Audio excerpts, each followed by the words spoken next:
With Fernando figuring out that, hey, I can run my wire through there and he's got it all apart, I was like, Fernando, why don't you just build the fuse holders since you're right here anyways, instead of having to come back and do it at the end? That makes sense. Makes sense. Yeah.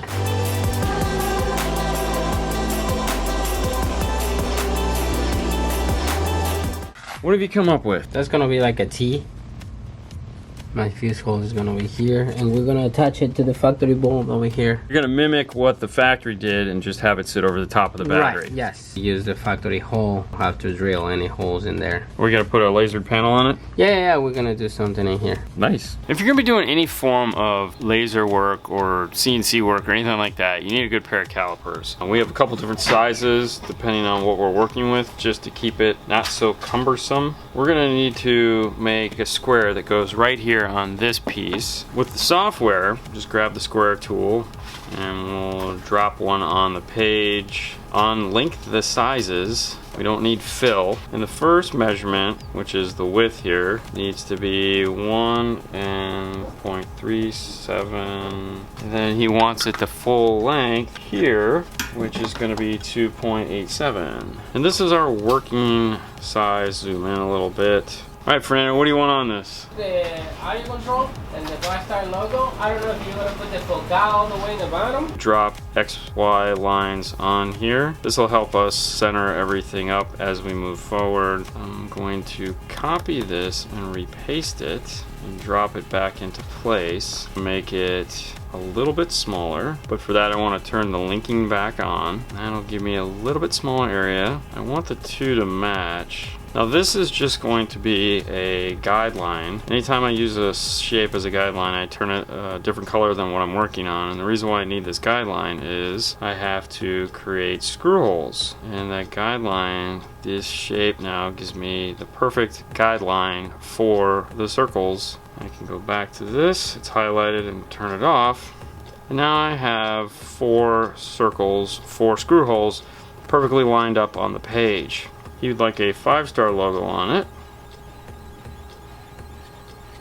If you hold the shift key as you're sliding, it will keep the proportions the way they need to be, so we don't want to screw up the logo. And that'll give us our 5-star logo. And we also need an audio control logo. If we go this way across the page with it, it's going to make it very small and probably not that exciting. If we turn it like this, we can get a much bigger logo. That might actually look cooler. Center that up, move the 5-star logo out of the way. And we end up with a really nice big logo. Now the last thing that's missing from here is something that says fuse.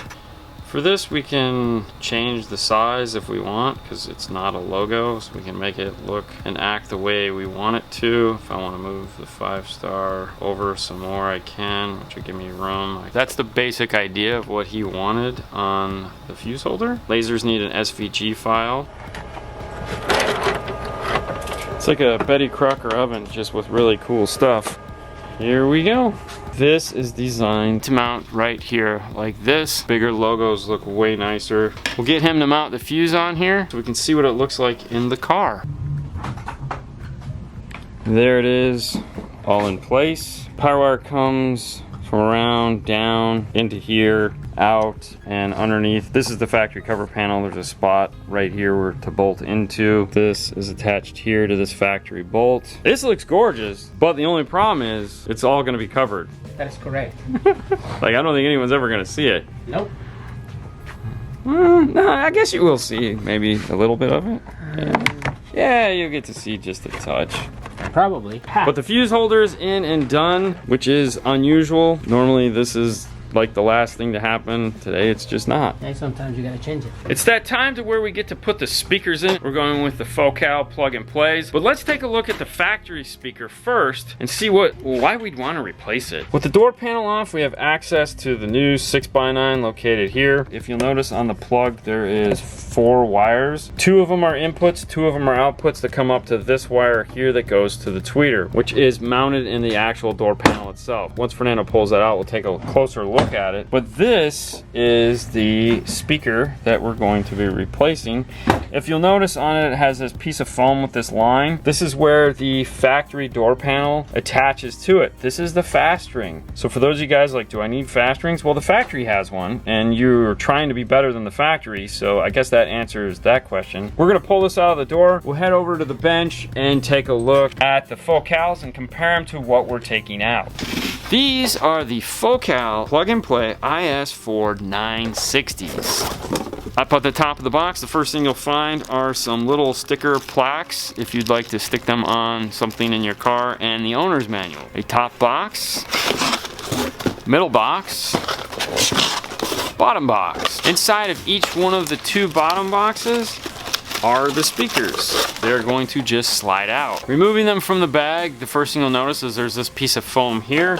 This is to keep the magnet nice and safe. There is the gasket for the front of the speaker. There's also foam on the back here. It comes with this cover over the front to keep this from getting dented or busted or anything like that. This piece of foam is made to stick inside, just like the factory. It has double-sided tape on the back side of it. To attach that, simply just peel it off, line it up with the outside of the plastic, and stick it into place. You can do that if you like to tamp it in. This is a purposely built Ford speaker. It's made to mount into that factory location that we just saw. This is the factory one that it will be replacing. Let's start with the back side of these. The first thing you'll notice right away is that the magnet on this is way bigger, and the reason for that is because this is going to have a higher power handling. This has a lower power handling, 25 watts. This is more towards 75 with 150 watt max. They're not identical. If you'll notice right here, there is a slight difference in shape, and that is because not all of these are the exact same size. This one is a more universal. If we flip it around and compare this size to it, you'll see different hole patterns on this. So this is designed to fit in all the Fords. This one is just for the Explorer. Ford likes to spend a lot of money making different speakers to go in the same place. Like the factory, it has foam just like ours does. Naturally, you want this to be secured into place. They're both made out of a composite material. This one has the passive crossovers attached to the back side of the speaker here. When we flip them over, the plugs are both on the same side, so this makes it easy and convenient to plug the factory back in, and they both use that same plug. The one thing that stands out, because this is a universal